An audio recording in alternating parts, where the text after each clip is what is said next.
Hey guys, welcome to a day with my pets. അപ്പോൾ നമ്മൾ ആദ്യം പോകുന്നത് മൈസിൻ്റെ കൂട്ടിലേക്കാണ്. പുറത്ത് നല്ല മഴയുണ്ട്. അപ്പോൾ വിചാരിച്ച് വീട്ടിൽ തന്നെ ഒരു വീഡിയോ എടുക്കാമെന്ന്. അപ്പോൾ അവന്മാരെ കൂട് കണ്ട മൊത്തം അലങ്കോലാക്കി ഇട്ടേക്കാം. എന്നിട്ട് ദൈവരുത്തം പുറത്തും വന്നിട്ടുണ്ട്. മിക്കവാറും അവനായിരിക്കുള്ളൂ ഇതൊക്കെ ചെയ്തു വച്ചേക്കണത്. അപ്പോൾ ഇവന്മാരെ നൈറ്റിൽ ആക്റ്റീവ് ആവണ തന്നെ എല്ലാ ദിവസവും ഇങ്ങനെ കാണാൻ പറ്റും.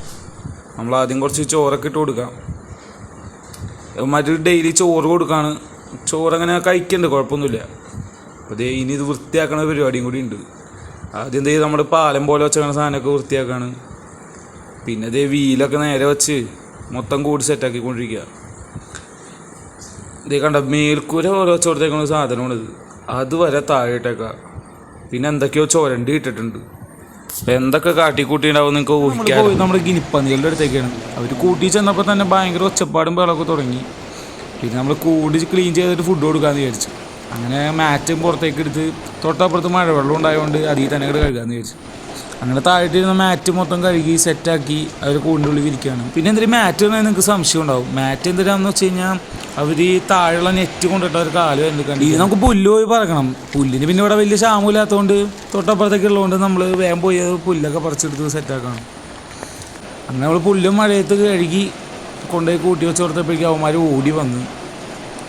ഇനി അവർക്ക് പുല്ല് വെള്ളമൊക്കെ കുടഞ്ഞ് വേണം കൊടുക്കാൻ. നനവൊന്നും അധികം ഇല്ലാത്ത രീതിയിൽ കൊടുക്കുകയാണ്. അങ്ങനെ പുല്ല് കൊടുത്ത വശം തന്നെ അവർ തീറ്റയെന്ന് തുടങ്ങി. ഇനി നമുക്ക് വെള്ളം മാറ്റി വെക്കണം. അപ്പോൾ നമ്മൾ വെള്ളത്തിൻ്റെ പാത്രം മഴയത്ത് തന്നെയാണ് കഴുകുന്നത്. കാരണം പൈപ്പിൽ വെള്ളം അങ്ങനെ ചിലവാക്കരുതല്ലോ.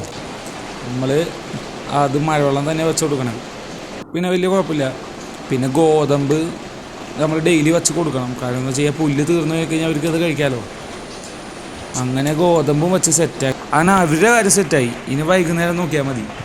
ഇനി നമുക്ക് കിളികളുടെ തീറ്റയൊക്കെ നോക്കണം. അങ്ങനെ അവർക്ക് ആദ്യം വെള്ളം ഒന്ന് മാറ്റി കൊടുക്കുകയാണ്. എന്ന് വെച്ച് കഴിഞ്ഞാൽ എല്ലാ ദിവസവും വെള്ളം മാറ്റണം, അല്ലെങ്കിൽ ആ കഴുക്കാവും. അപ്പോഴാണ് മുട്ട മണി കിട്ടിയത്. തേനയിലും വെള്ളം വീണു. പിന്നെ തേന അങ്ങോട്ട് മാറ്റി ഫുള്ള് അങ്ങോട്ട് സെറ്റാക്കി അവർക്ക് വെച്ച് കൊടുത്തു. പിന്നെ നമ്മുടെ ടിപ്പോനും ഡൈസിന് നേരത്തെ ഫുഡ് കൊടുത്ത കാരണം അത് കാണിക്കാൻ പറ്റിയില്ല. പിന്നെ നമ്മൾ റെക്ടൈലിൻ്റെ അടുത്തേക്ക് എത്തിയിട്ടുണ്ട്. കുറച്ച് ചെമ്മീനാണ് അവൻ ഇട്ട് കൊടുക്കുന്നത്. പക്ഷെ അവൻ കുറേ കഷ്ടപ്പെട്ടിട്ടാണെങ്കിലും എടുത്തു ചെമ്മീൻ. പിന്നെ ഇവൻ്റെ ടാങ്കിൽ നമുക്ക് ധൈര്യമായിട്ട് കൈയിടാം. കാരണം ഇവൻ കടിക്കൊന്നുമില്ല. നമ്മുടെ ഹാൻഡ് ഫീഡൊക്കെ എടുക്കുന്നതാണ്. പിന്നെ നമുക്ക് വാഹയുടെ അടുത്തേക്ക് പോവാം.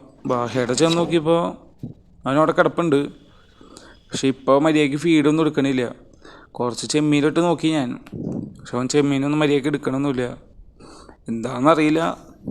പിന്നെ അതുകൊണ്ട് കുറച്ച് ഗപ്പികൾക്ക് ഇട്ട് കൊടുത്തു. ഗപ്പികൾക്ക് അത് ആഴ്ചയിലേക്ക് കൊടുക്കുന്നത് നല്ലതാണ്. അവർക്കുള്ള കളറൊക്കെ കയറിക്കും. അപ്പോൾ ഇത്രയുള്ളൂ ഗൈസ് ഇന്നത്തെ വീഡിയോ. എല്ലാവർക്കും ഇഷ്ടമായെന്ന് വിചാരിക്കുന്നു. ഇഷ്ടപ്പെട്ടാൽ ലൈക്ക് ചെയ്യുക, ഷെയർ ചെയ്യുക, സബ്സ്ക്രൈബ് ചെയ്യുക. അപ്പോൾ മറ്റൊരു വീഡിയോയുമായി വീണ്ടും കാണാം.